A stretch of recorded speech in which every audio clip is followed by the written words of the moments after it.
Compañeros de cuarto de la ESO, la siguiente tarea, la tarea número 2 de repaso, consiste en el análisis de una alegoría. Ya saben que este tipo de ejercicios de lo que se trata es de que apliquen aquellos conocimientos que hayan adquirido a lo largo de la unidad 1 en este caso, principalmente todo lo que tiene que ver con la ilustración. La unidad 1, ya saben, va sobre el siglo XVIII, la ilustración es el gran movimiento intelectual de ese siglo, del siglo XVIII, y además hay que tener en cuenta que es uno de los motivos por los cuales cae o entra en crisis el antiguo régimen, porque la ideología de la ilustración, el pensamiento de la ilustración va a poner en duda o va a cuestionar muchísimos de los aspectos que forman parte de la vida habitual, de la sociedad, de la política, de la cultura del antiguo régimen, ¿de acuerdo? Así que vamos con ello. Tengo pensado este vídeo, que espero que no sea muy largo, no más de 15 minutos, para intentar darles algunas pautas, ayudarles en el comentario, darles algunas ideas. Por supuesto que pueden también buscar información en internet, no se trata de que no puedan buscar información, una fecha, un dato, conocer más sobre algún aspecto. Internet es, como ya les he dicho, una herramienta utilísima. Lo que sí no les recomiendo en absoluto es que copien y peguen, y mucho menos que lo hagan de manera inconsciente, simplemente porque ven que ya hay un comentario por ahí hecho, vamos a copiarlo y a pegarlo, porque hay muchísimas cosas. Es casi preferible no saber utilizar internet que creernos todo lo que hay en internet, y eso lo saben ustedes mejor que yo. Hay muchísimos bulos, muchísimos fakes, muchísimas trolas que no forman parte tampoco, o simplemente a lo mejor puede ser una actividad de un alumno como ustedes que pueda tener un error, y por lo tanto es preferible casi que el error lo tengan ustedes, que se equivoquen haciendo algo de manera personal, pero por lo menos habrán aprendido algo. Bien, ¿qué es lo que tenía que hacer? Como les digo, pues esta imagen, analizar y comentar en este caso es un grabado, y lo que les voy a contar, la pauta que tienen ustedes, que les he pasado, que es la del libro, les da pues una serie de puntos que deberían ir tocando. Yo les aconsejo, en primer lugar, que no traten de responder pregunta por pregunta, porque se trata de hacer un comentario, y por lo tanto un comentario no son una serie de ejercicios, un comentario es una redacción a través de la cual nosotros pues comentamos, hacemos un análisis, por ejemplo en este caso de una imagen como puede ser esta alegoría, ¿vale? Así que primera recomendación, no responder pregunta por pregunta, sino hacer una redacción, un texto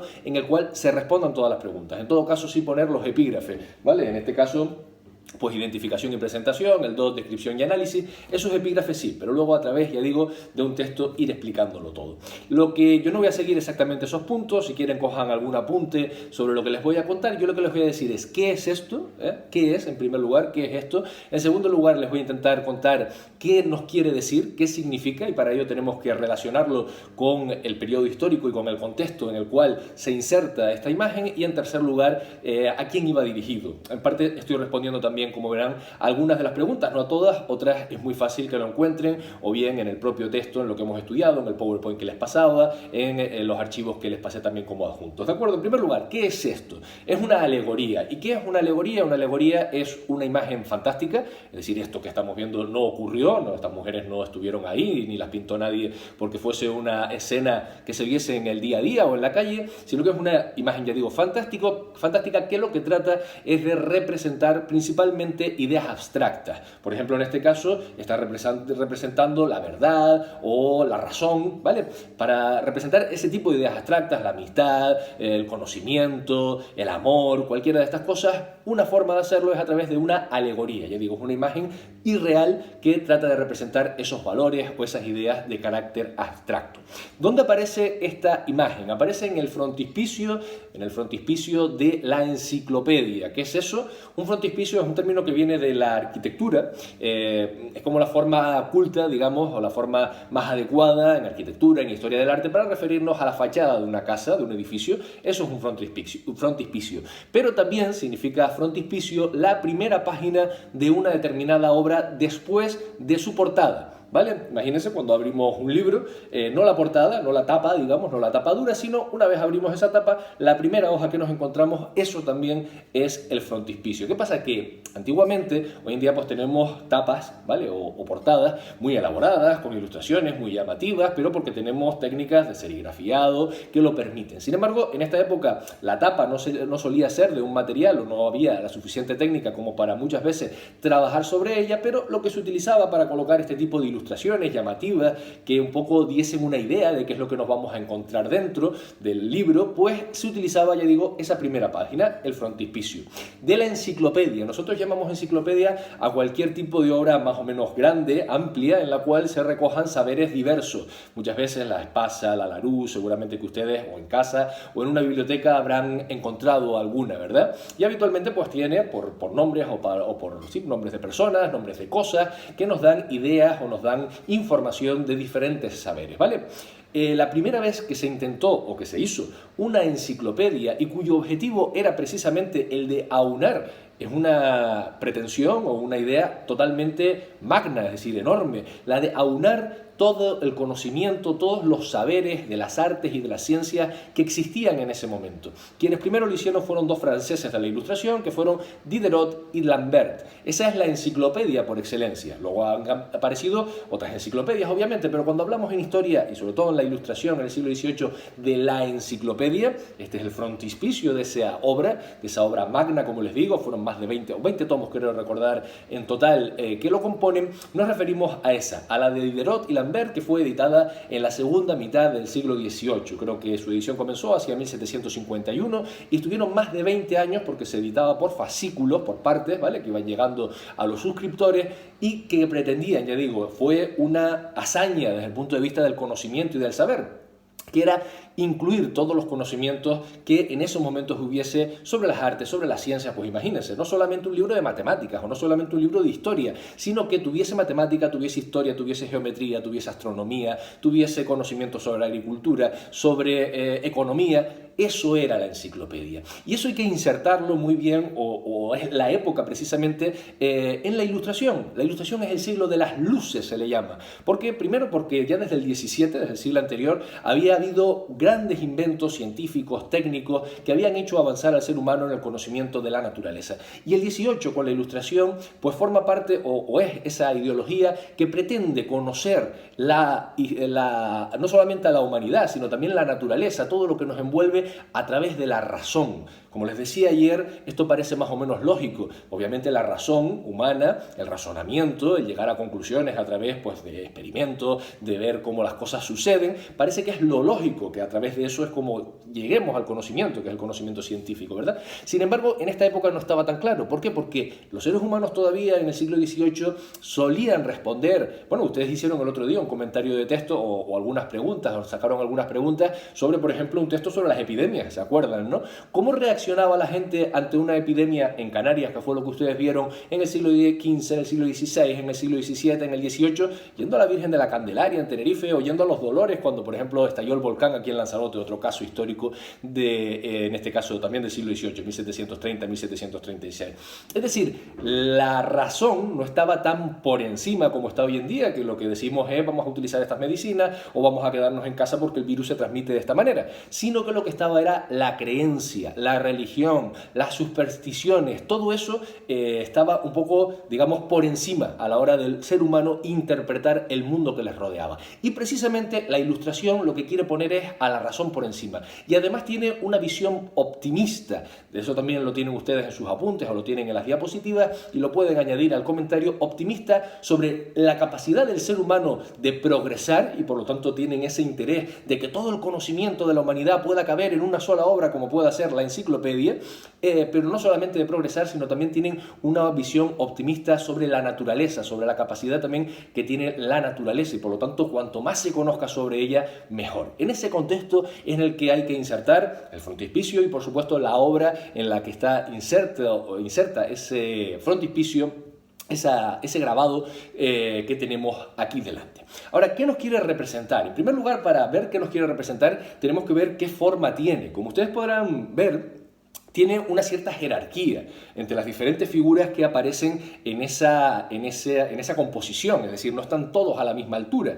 ¿Quién está por encima de todos? Y es una de las preguntas que les sugiere la pauta y que es muy interesante responderse, no solamente para decir quién está por encima de todos es la verdad. sino también intentar ver de qué manera está la verdad, quiénes acompañan a la verdad, quiénes están más abajo, porque la verdad es lo que está efectivamente más arriba. Y por lo tanto, eso también forma parte de esa visión optimista que tienen los ilustrados sobre el ser humano y sobre la naturaleza, porque creen que se puede llegar a la verdad. Eso no es algo que en todas las épocas históricas haya primado, ni tampoco que todos tengamos tan claro. Yo les pregunto a ustedes, ¿ustedes creen que la verdad existe?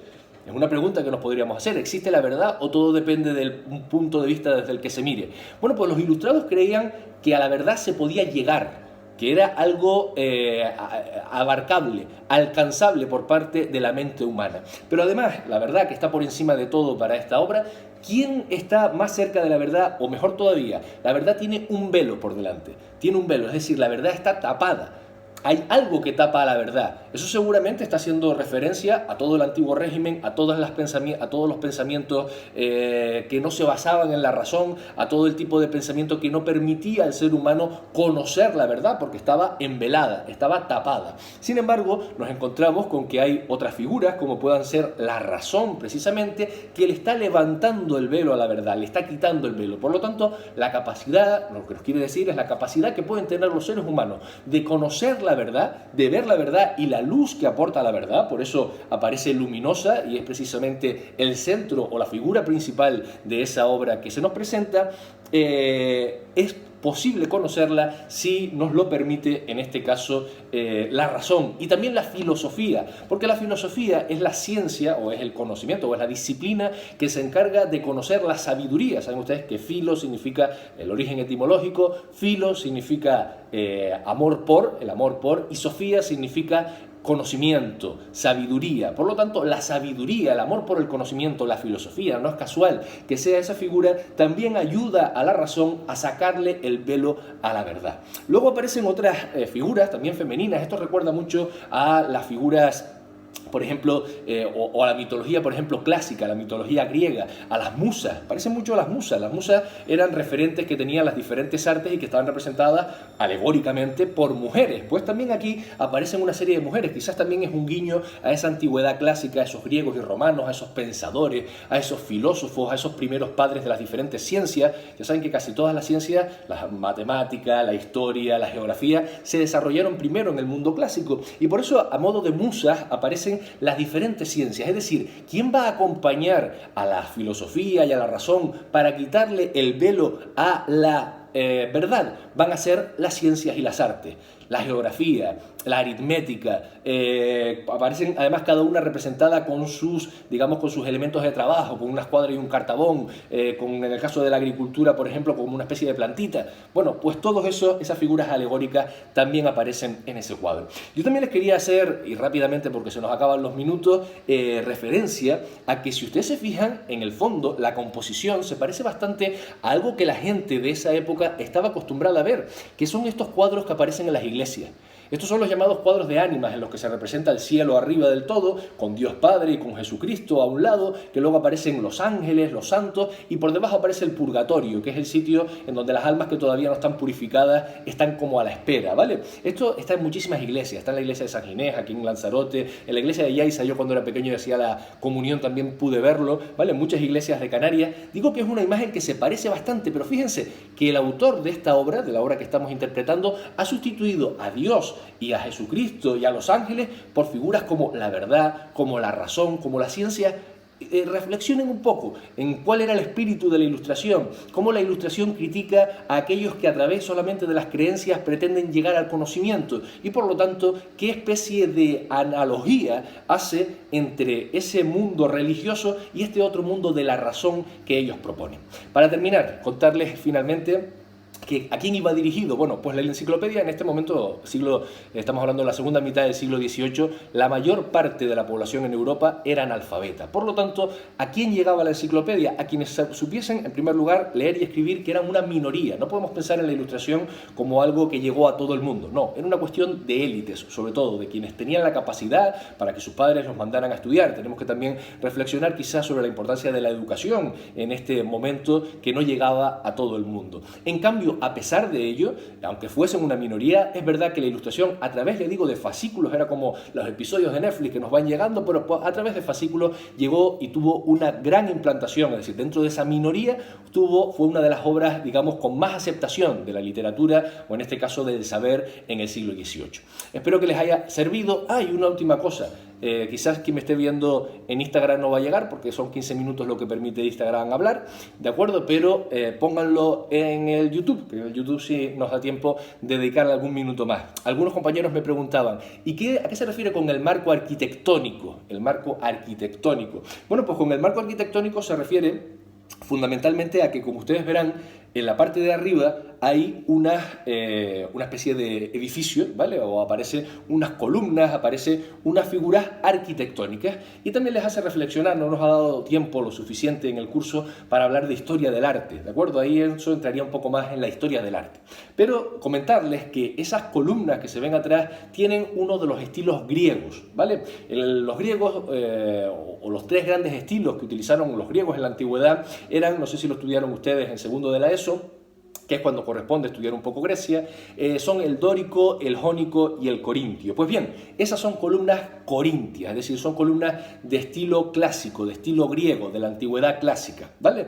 ¿Por qué las están poniendo? En primer lugar, porque yo pienso que es un guiño, efectivamente, al mundo clásico, a ese mundo del conocimiento, a ese mundo en el que aparece Platón, en el que aparece Aristóteles, los primeros filósofos, aparece Pitágoras, los primeros matemáticos.